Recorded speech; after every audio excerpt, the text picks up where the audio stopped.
Hello, everyone. Good morning, good afternoon. My name is Michael. You'll see me at the Foenix table, which is in room B. So stop by there if you want to talk more about any of the details here. We also have a bunch of systems on display. The theme this year, of course, is the sound of vintage. And here from Vancouver, Canada, to present, I guess, the kind of a timeline of all of our systems, including the sound chips that are built into these wonderful Foenix systems, is Stefany Allaire. Over to you.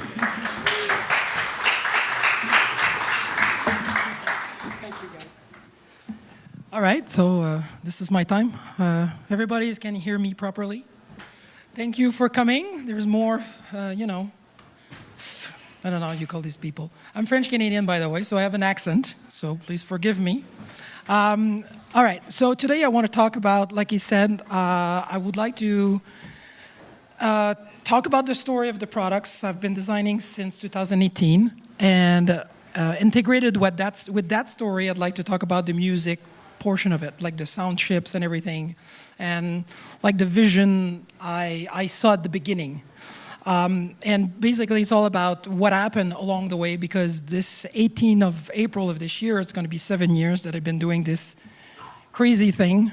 And there's been a lot of up and down, and I have to remind you what happened in 2020, which was the first thing that happened that just, I don't want to swear here, so you know what happened. So it just make things so much more difficult, although one could argue that during that time, people were definitely more in the retro world because they had so much time to invest in that stuff. And then, life came back to normal, and then we're back in 2024, and we're back into this craziness, chaotic stuff. But anyway, so I'm not going to be very too thorough with my structure of the presentation. I'll just go with the flow.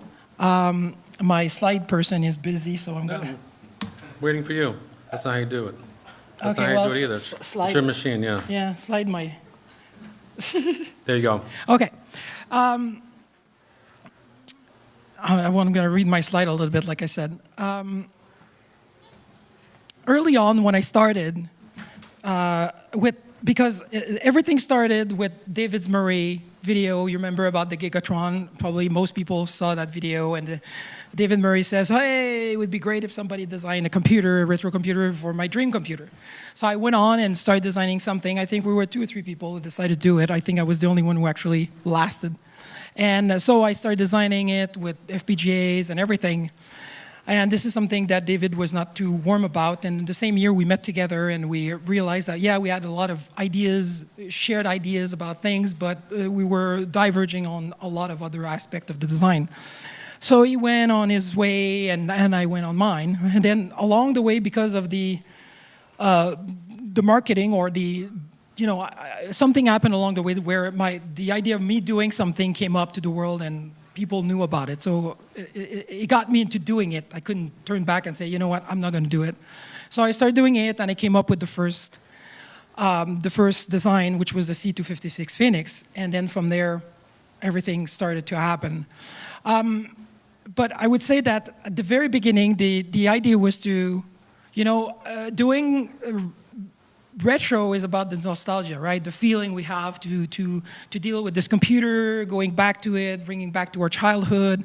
And, when I started getting into the retro computing world, I felt like, getting a C64 out of the closet, plugging it and making it work and, playing Commando for a while was great, but I thought there's something missing.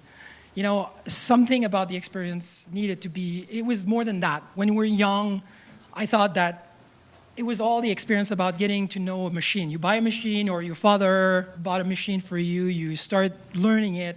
Well, at least took a long time, at least for me. My father bought a computer in the first batch of Commodore 64, and I think it took us a year and a half, 2 years before we really got into it, because of course there was not a lot of content for it.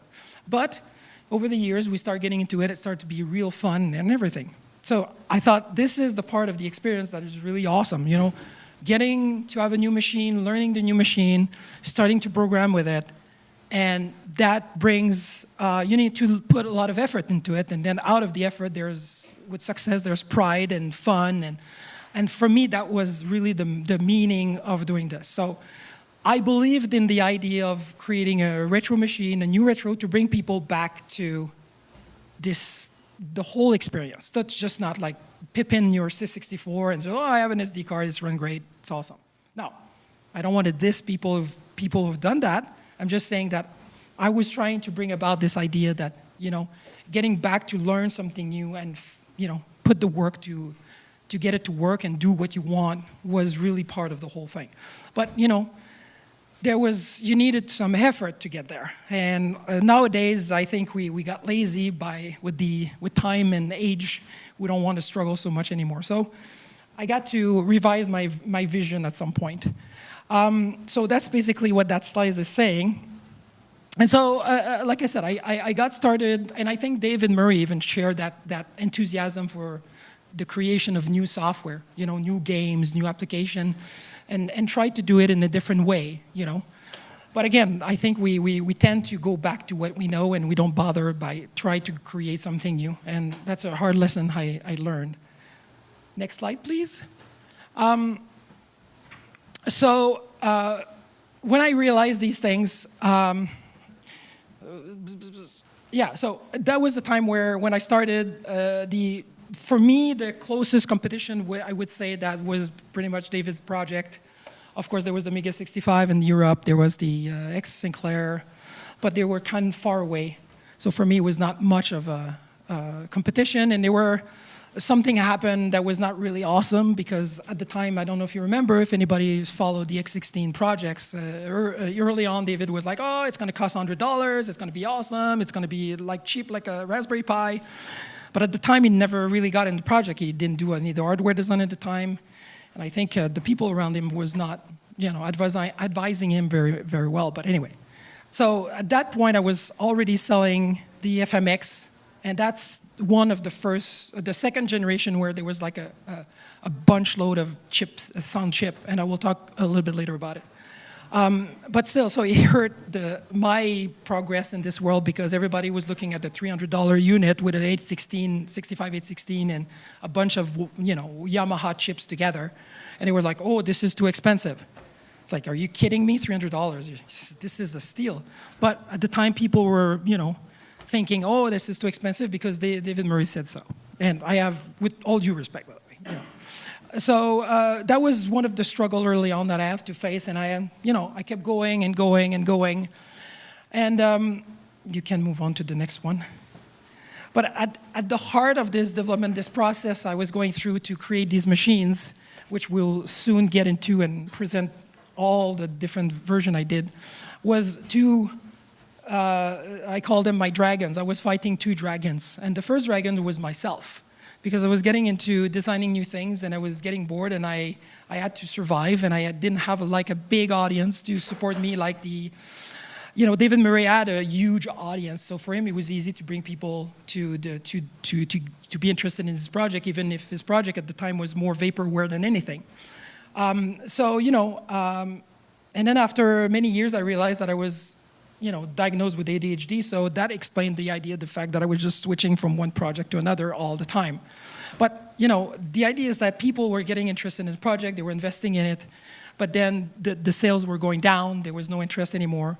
And then I was like, okay, I need to make money again, so I'm going to design something different. And then I came with something else, and then I got into this loop, hell loop, or Groundhog Day loop type of thing, which I'm still in now to this day. I'm trying to slowly get out of it.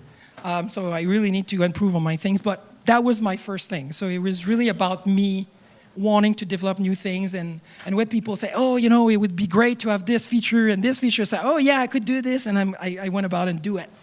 But meanwhile, I had to fulfill these orders and ship them out, and I was making everything by hand at the time.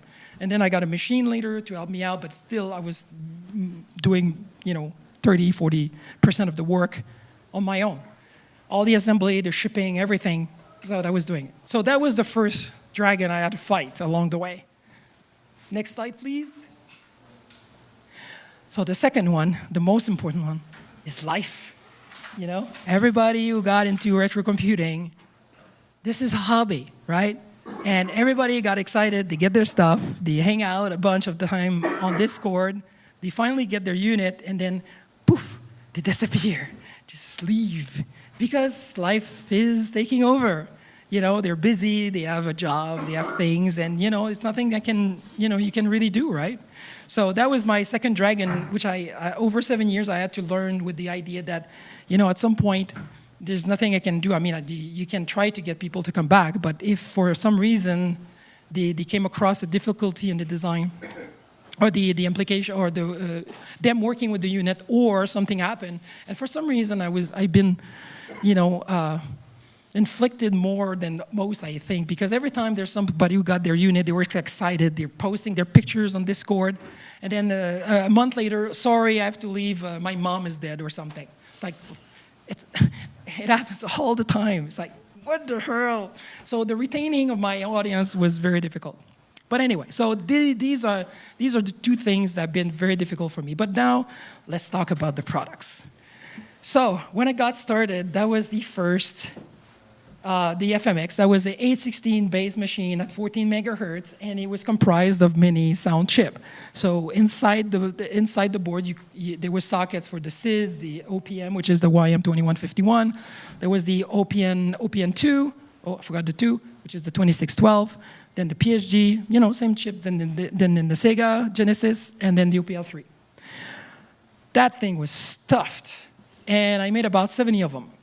And to this day, there must be a lot of dust on all of these machines, and it's very sad. But these were taking a lot of time. At the time, I was working for a company, so I was just doing this as a hobby. So it was all great and fun and everything. I have a lot of time on my hands, so I really invest a lot of time.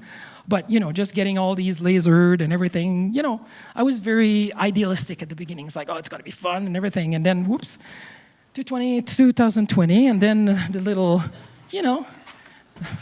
buggy thingy there that everybody got, or some, almost, just changed everything. But the thing is, then I moved on to, I thought, okay, I need to create something that is pretty much compatible with this, but then I need to make it less complicated, something that I can be fabricated easily and everything. But at the same time, I'm being accessibility to the parts, like the major part of the FPGA was going dry. You had to buy stuff in China. How Chinese can be a bit tricky when you're buying stuff from them. It's a bit dodgy, and sometimes it works, doesn't work. So, it's a gamble every time you place an order.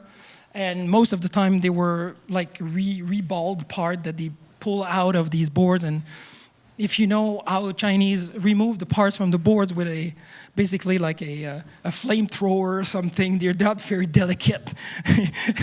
That's probably why when we buy like those sound chips, most of them don't work because they've been brutally removed from their original board. So it turns out that these little puppies, because I did a 65 816 version, I also created like a 68,000 version. And the people who bought this, I think I sold 10 of one and 20 of the other. They absolutely love it. They love that unit. They would like me to do it again. But for some reason, it never caught up. I just passed the time where people were not super interested.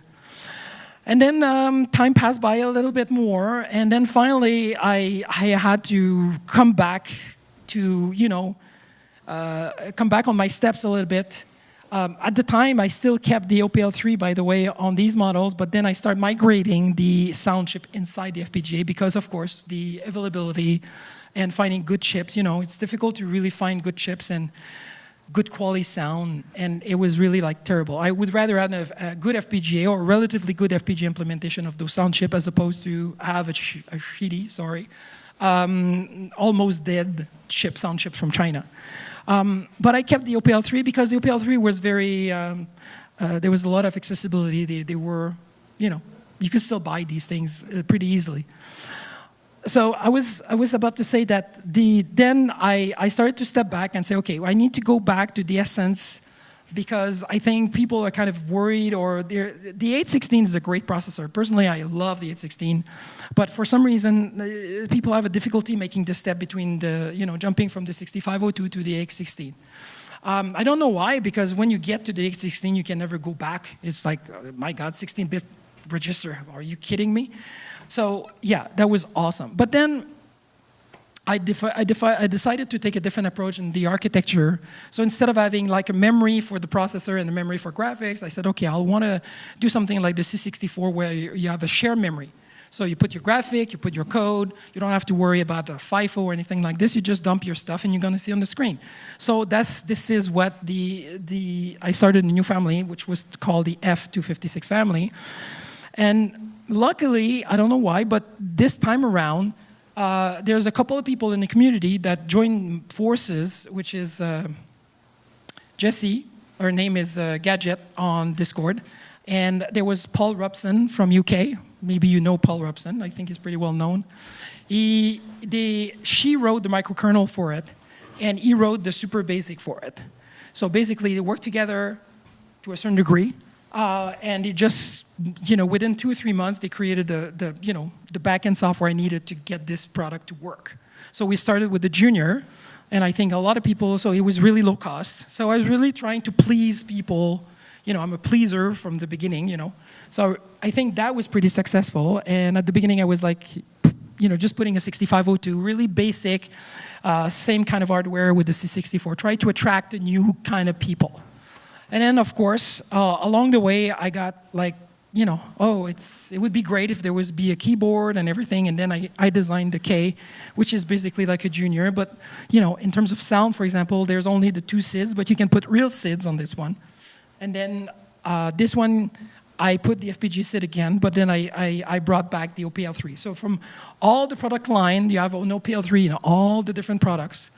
And however, I stopped putting all the fancy Yamaha and all these things because these chips are very complicated to use.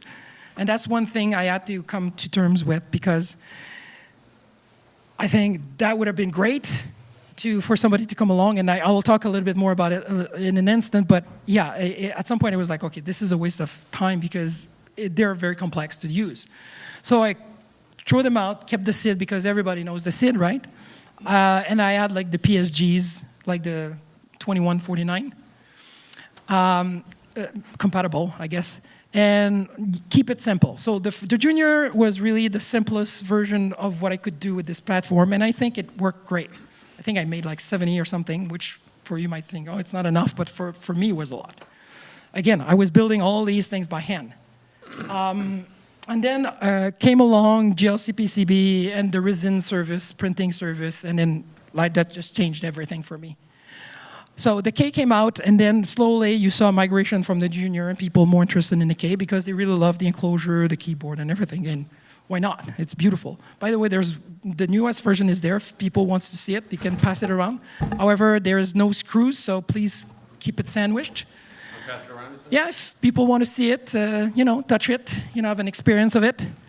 So along the way, and then in 2023, I got into this low-level or more accessible product, getting back with the 6502.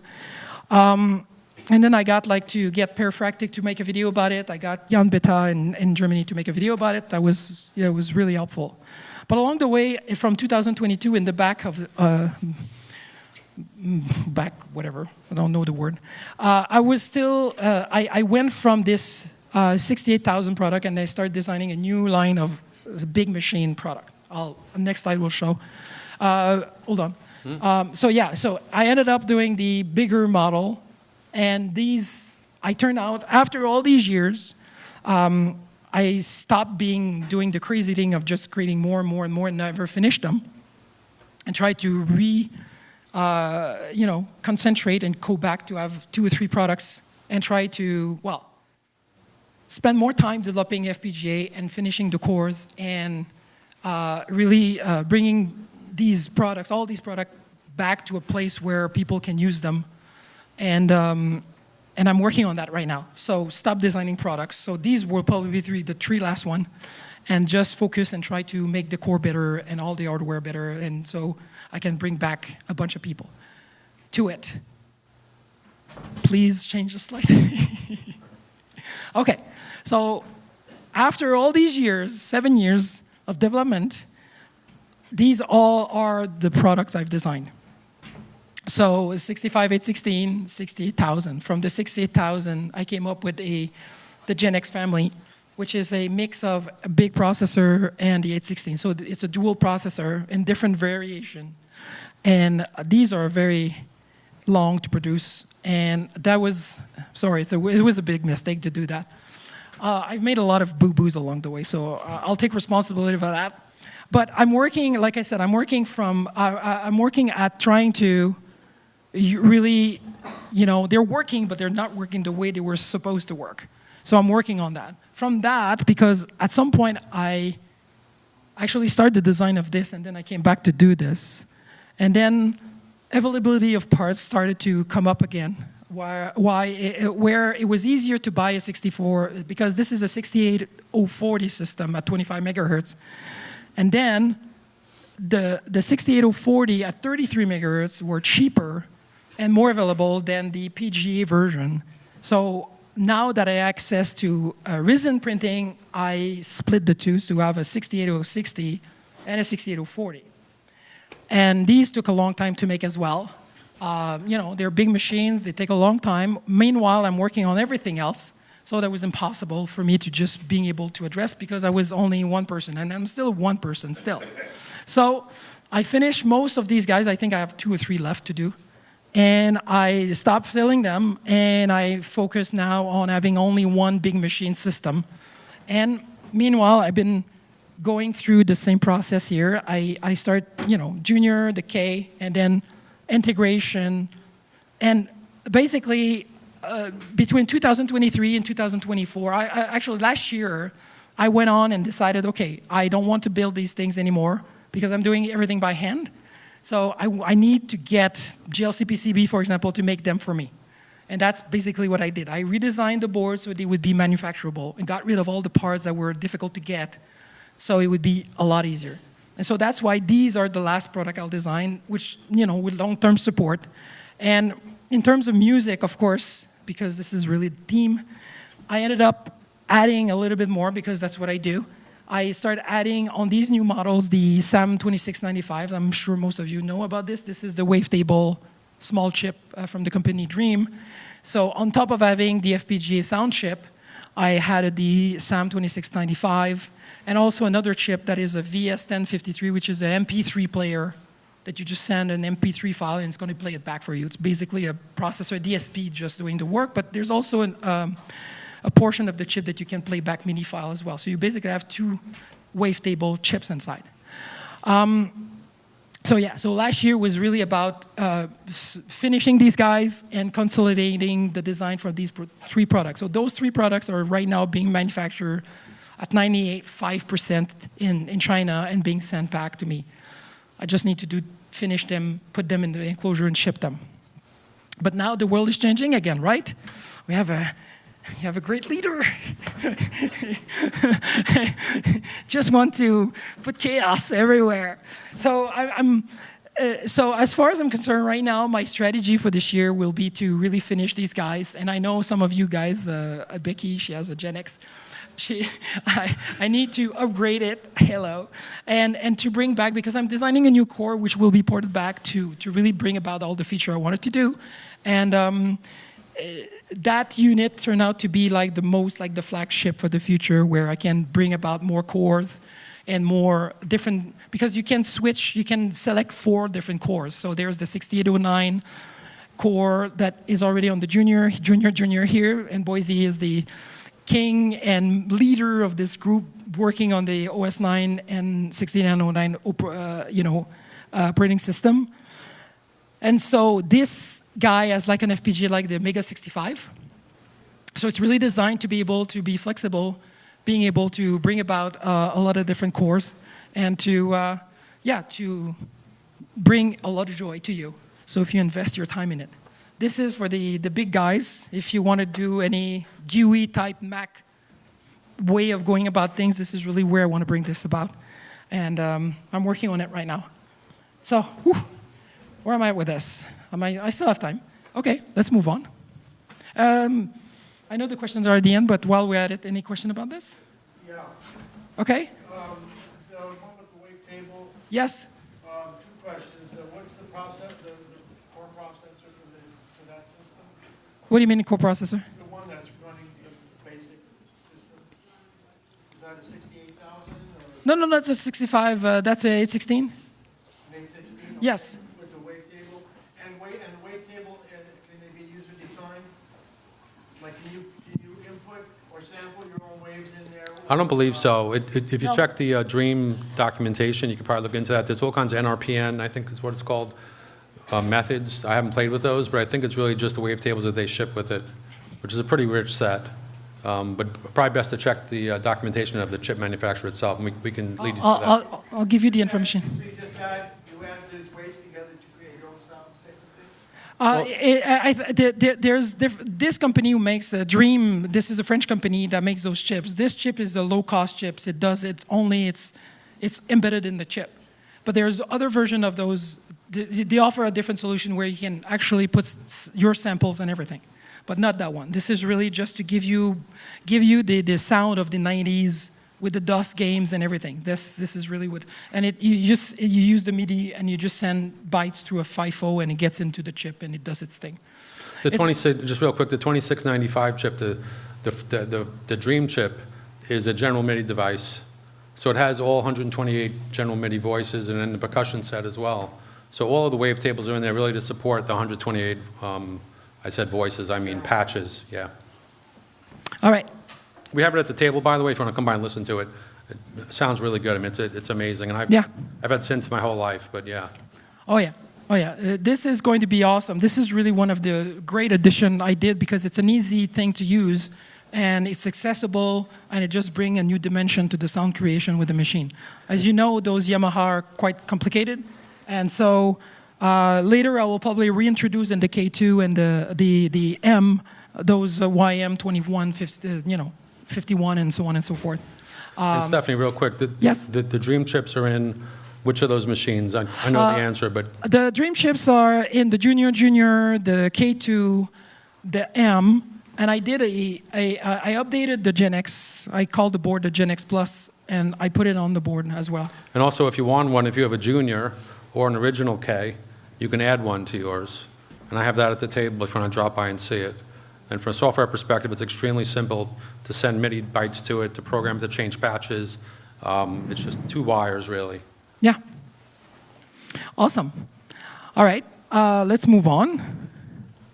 Okay, so ultimately, throughout all the different design, these are the offering I had in the different design. Like I said, the SID, when I want, I could put, like for example, in the A2560K, there's a socket to put 2 SIDs. But there's also the FPGA SID inside at the same time. So in theory, you could have 4 SIDs. The same thing for the YM2151. There's a real socket, and there's the version in the FPGA. So the big machine had the possibility to pull the real chip or the fake chip.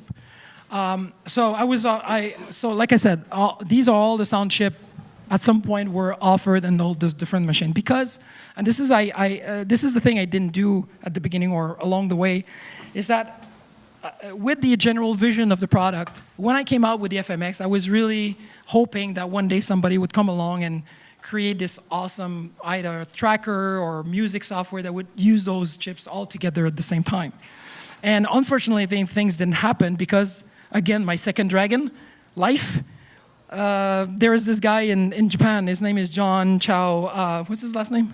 John Seymour. John Seymour, yeah, so he's a composer and everything, and he got a Gen X, and he got started and everything, and then he became a teacher in Japan for music, like he's a music teacher. So that guy is gone.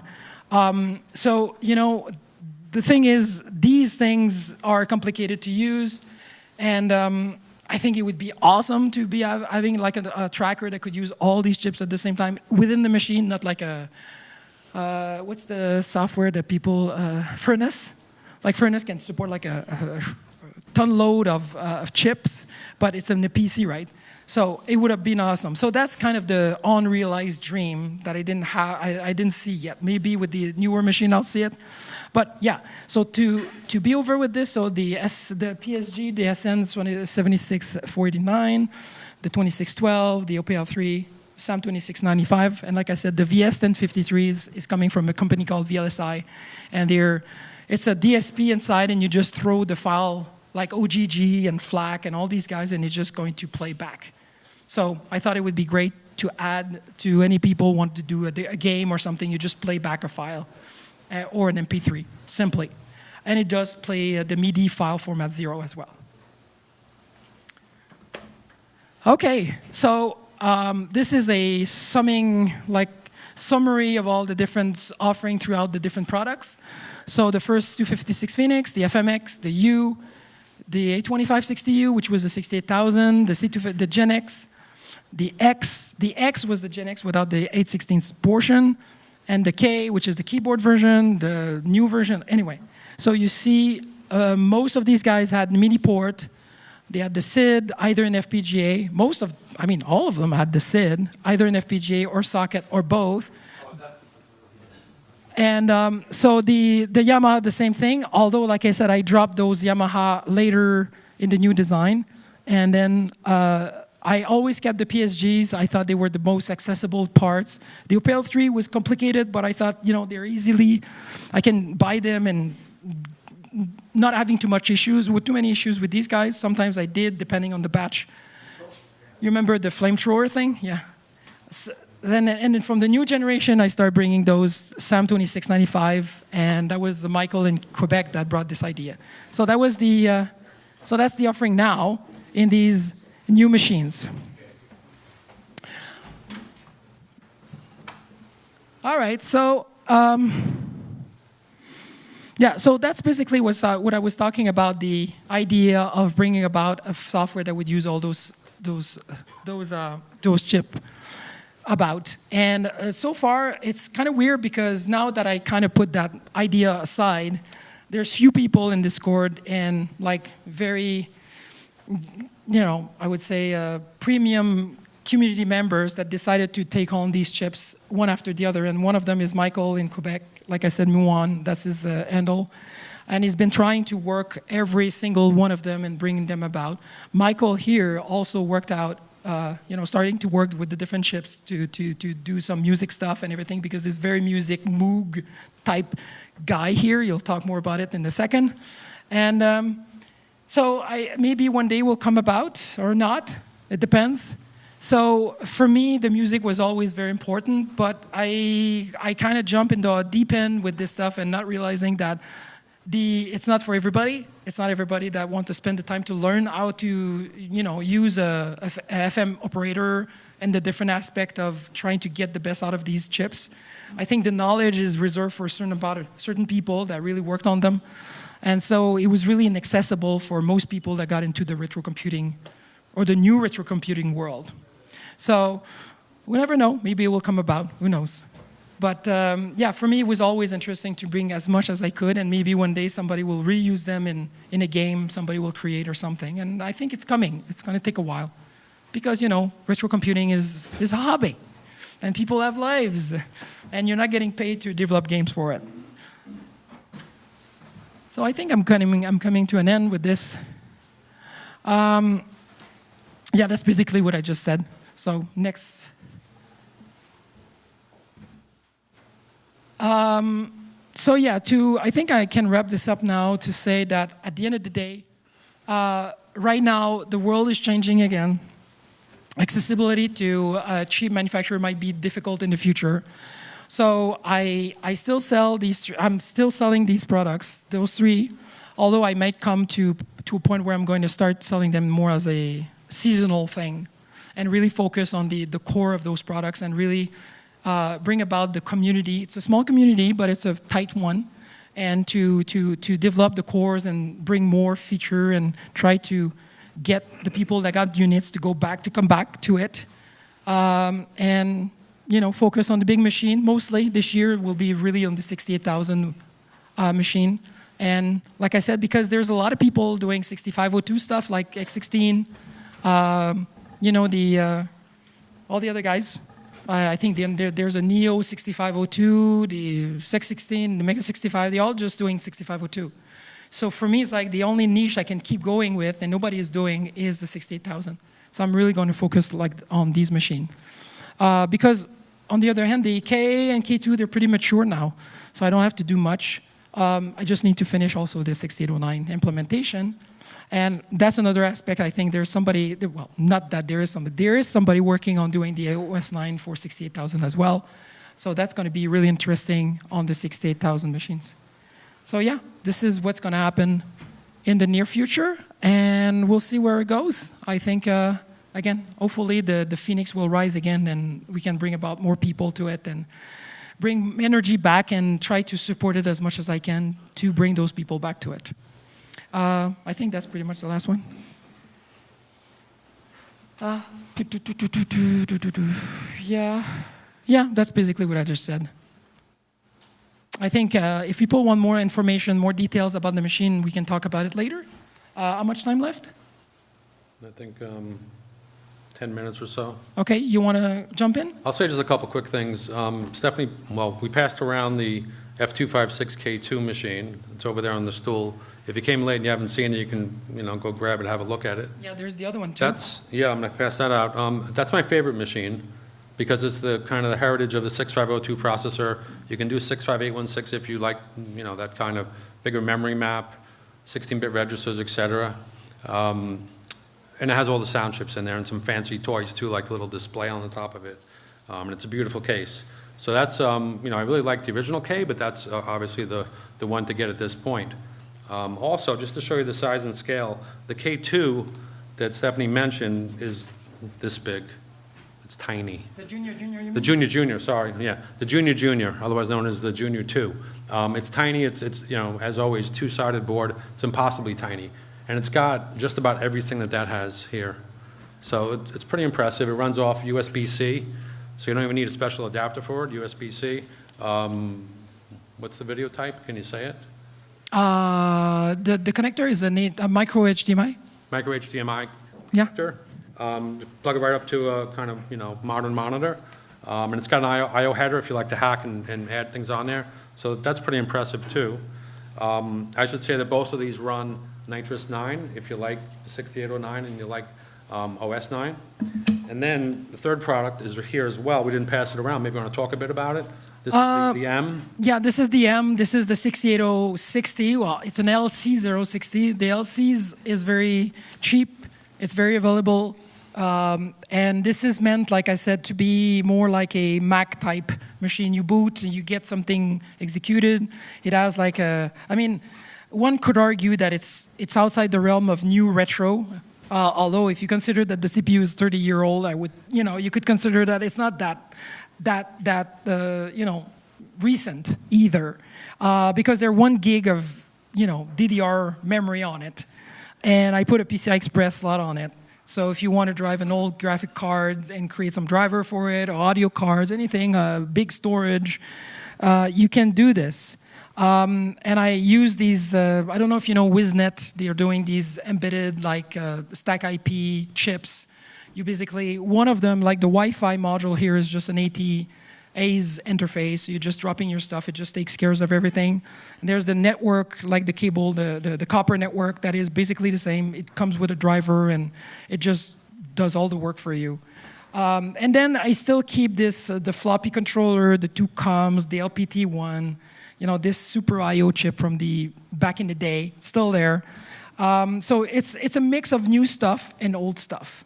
And for me right now, I'm really working on getting the whole system with the DMA, a little bit like an Amiga that the processor is just not doing much. It's just sitting on its ass and DMA is doing the work. I don't have to do anything. So that's what's really missing in the big machine, the DMA controller. And I'm really working hard on this. It's not the most fun part, but then I'd like to kind of emulate what the Mac was doing. Like you have bitmaps, a big DMA engine with a blitter system, and you just do your thing. And because at some point I realized that you create a piece of hardware, you put all the bells and whistles to do graphics and sprites and bitmaps and everything, and the first thing people want to do, hey, I want to create a Windows system with 2D, GUIs, Windows. Like, dude, come on, it's not designed for that. So I guess by the time I come up with all these features to do 2D stuff, they'll say, well, no, where can I put a sprite? Can I get sprites? So yeah, it's very frustrating sometimes. But the vision behind this board is really to bring about, at least at first, what's necessary to bring about the idea of a same kind of structure, like a toolbox kernel type thing. You boot, you use the calls, you do your thing. but then you have full control. By the way, all those machines always had the same vision about you have full control, you do everything you want. Of course, it comes with a price of you need to do most of the work, but at least you can create your own vision of what a Windows system could be or that type of thing. Of course, there will be the few people in this world that, oh, I want to put Linux on it. And I'm like, why? But they're still doing it. It's like, this is crazy. Because people believe they could use this as their main computer. And it's like, okay, if you think so. But otherwise, yeah, so this is really where I'm going to go. I want to give, because the 60,000 is really a cool machine. It's a cool CPU, although the 6860 is like really like the big beast, can do a lot of freaking thing. When you start putting the MMU on and the cache on, that's really an interesting processor to work with. Anyway, so this is really, again, it's still like I wanted to put in everything I could to make people like really interested and to develop and go free and to developing whatever they want to develop. So this is really the idea behind this. And like I said, whatever I'm developing here, which is really the latest and greatest, then I'll port back to the other machine. And eventually, you know, Becky will have a new machine to work on, finally have fun with it, and I am sorry for that. So that's, you have more to say about I just have a little bit, and then we can take some questions if there are any. Yes. I wanted to say that the F256K2 and the Junior, the thing that drew me to the product line was I grew up as a Commodore kid. I was just lucky enough to have a pet, and I see Ethan's here. I was lucky enough to have a pet when I was in 7th grade, not have one, but my school had one. The first one came wheeling down the hallway on a cart. What's that? It's a computer, space age looking, cool. By the time I got to high school, I was taking advanced basic computer science, and they taught us Pascal. I went to college like many of you did, computer science, and here I am, you know, getting ready to retire after a pretty good career in IT. But the Commodore was it for me, and of course it had sprites, which were amazing, and it had the SID chip, which was amazing. And I was lucky enough to have access to books and things, and I learned assembly language when I was young, so I got to do a lot of really cool things without too much effort, and I learned from there. These machines are the continuation of that, of course. And of course they have 64 sprites, not 8 sprites, and it's much more capable. But from a sound perspective, the SID chip is in there, and it's right where you expect it, D400. So if you're used to throwing bytes at registers, those registers exist exactly in line as you remember, which is pretty handy. So a number of us have created some software. I created a product called a program called SID Lab, which I can show you at the table. Considering porting it to the 128, I'll have to see if I get to that. But there's a bridge, and Stefany mentioned the Yamaha chips and how they're not difficult to program, but they're different to program. But there's a bridge from throwing bytes at a register in like a SID, which is really an incredible device, to the MIDI-connected devices. And the MIDI-connected devices with that wavetable synthesis is just, the sound is just amazing. But it's so simple to program. You can even use it for things like games. Simply, you throw bytes at a register, just a stream of bytes, and it's just general MIDI. So you can throw 3 bytes to turn note on for a certain patch at a certain volume, a certain note, velocity, and another 2 bytes to turn it off. So from a game perspective, you don't have to worry about an LFO running. You don't have to worry about a pitch going up or having portamento in a music score. You're just throwing bytes pretty slowly at this device, and it's so simple to program. So we have a bunch of things running at the table I could show you. And in addition, I'm going to drag in pretty soon a Moog modular, which is a big, huge thing that Keith Emerson used to play with all the wires and patch cords. And I have this book in my hand. I'll be done talking in 30 seconds. There's a section in here that talks about Bob Yanis and how he kind of was really impressed with the song Lucky Man and the original Moog machines, which of course made it into the Mini Moog, which is extremely popular. But it's all kind of come full circle now, because you know, having all of these different options and chips inside of that box is just, you know, more accessible now than it's ever been. And at the table, we're kind of tying together the latest Foenix machine with some software that runs MIDI devices over to a control processor that runs this big giant modular. And if you want to mess with kind of analog synthesis as it existed way back in the day, the very beginnings of this whole kind of experiment, drop by our table. We're in room B. Nothing else to say. We have about 6 minutes left. So somebody has a microphone. Are there any questions? Over here. All right. Thank you. Yes. Oh, microphone. Yes. So of all of the chips and all the systems you designed for sound. What's your favorite? I would have had to use them to be able to tell you which one I like the most. Yeah, I would have to tell you which one I like the sound better. I mean, the older generation machine, I would say the OPL3 is because it really brings us back in the time of Doom and 90s and everything. This is very typical. Although now the new machine, the SAM 2695, brings us back to that time as well. And like he said, it's so easy to program that it's probably, when I have time, when I'm done with doing all these things, because I really hope that by the end of the year I can really sit down and design something like a game or something, that's probably the one I would like to target. Yeah, they're complicated. Unless somebody would come up with some, code or something to make it easier, I would probably stick with the MIDI. So, that's it. The SID, I mean, I could have said the SID, but everybody knows the SID. It's like like to do different. Other questions? Yes, Mike, please. Stefany, your very first machine in 2018 Yes. had a lot of sound chips in it. Yes. I'm just curious what your mindset was to put so many chips in it. Were you thinking of making an ultimate music machine? Yeah. Was it a general purpose? No, it was really about listen, my psychological profile would tell you that I was crazy, and I really saw the idea, okay, if I bring all these chips in, if I build it, they'll come, right? They'll come. And trust me, there was some interested people, like if you start doing music stuff with chip tunes and everything, there's definitely any people doing music, composing music, they'll say, wow, this is so awesome. But then, I need the software. Where's the software?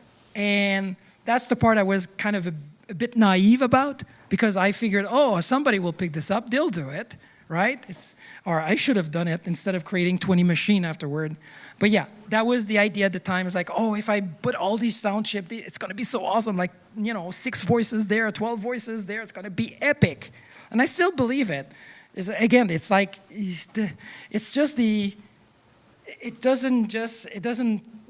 The planets are not aligned yet. It's people get busy, they want to do it, and then they leave, right? So, you need to be invested, believe in it, and do it, and there must be a need as well. And that's the thing sometimes with the new retro world. It's like people expect, they want to do something, but they would like to have an audience. And it's difficult because, it's the, chicken and egg situation. If you don't have anything, they're not there, and if you do something, maybe they will come, maybe they won't. So you need to do it just for yourself. And so maybe one day I will have time and I'll do it myself. But right now, yeah, that was the idea at the time. But again, I was kind of naive a little bit about this. Learned a lot along the way about these different, things about the behavior of what people are interested in. And it's not for everybody, again. So most people are mostly interested to get their computer out, just making it work and share their experience with everybody else, because most people are not programmers, they're just users. And only people like you that just go through the process of learning and doing the job and everything, and you could tell us what was your experience about it, because you actually did the job. So Mike is pretty insane about what he did and everything. Come on, bring your unit here, I'd like to show it. Do you mind? Yes? So Mike bought a junior, and he created this box, which has the LCD and everything. It's pretty awesome. And then he did, a couple of software. I have a good bunch of people like this. Yeah.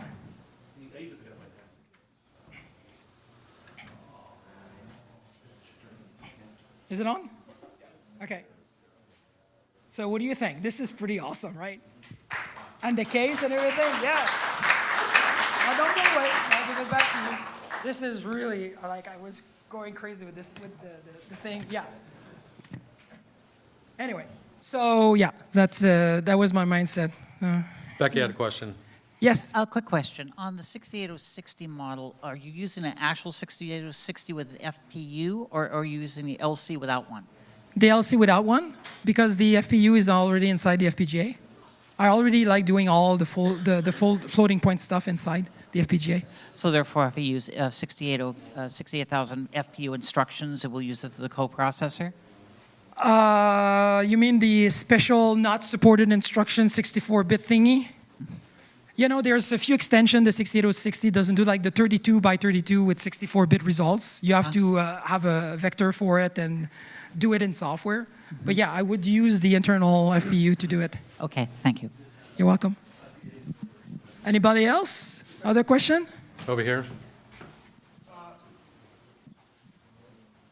We're probably out of time now. Almost? Okay. Okay, the only. Last question. Yeah, it's real quick. The thing that was just a bare motherboard, I wanted to know, does it look, because you said it has a PCI slot on it, Yes. I was wondering, does that thing have its, is that a case, or you just put that in an ATX case, or what is that? Yeah, One, it's a, this little one or the 68K? No, the one that you had the bare motherboard. yeah, the 68,000. Oh, down here, yeah. Yeah. That's, yeah, it's a mini ITX, standard mini ITX. You put it in any PC case you want. Okay, and that's, you buy just the motherboard like that? Yeah, you just buy the motherboard, although I'm planning to offer a resin-printed custom case for it and Right, everything right. for the fancier people. But yeah, that's the idea, to cut down the price and the time I involve in making them. I sell just the board, you put it in your system and everything like a PC, and you just plug it. All right? Thank you for the VCF people to inviting me. Thank you, everybody, for listening to me. Thank you, Mike.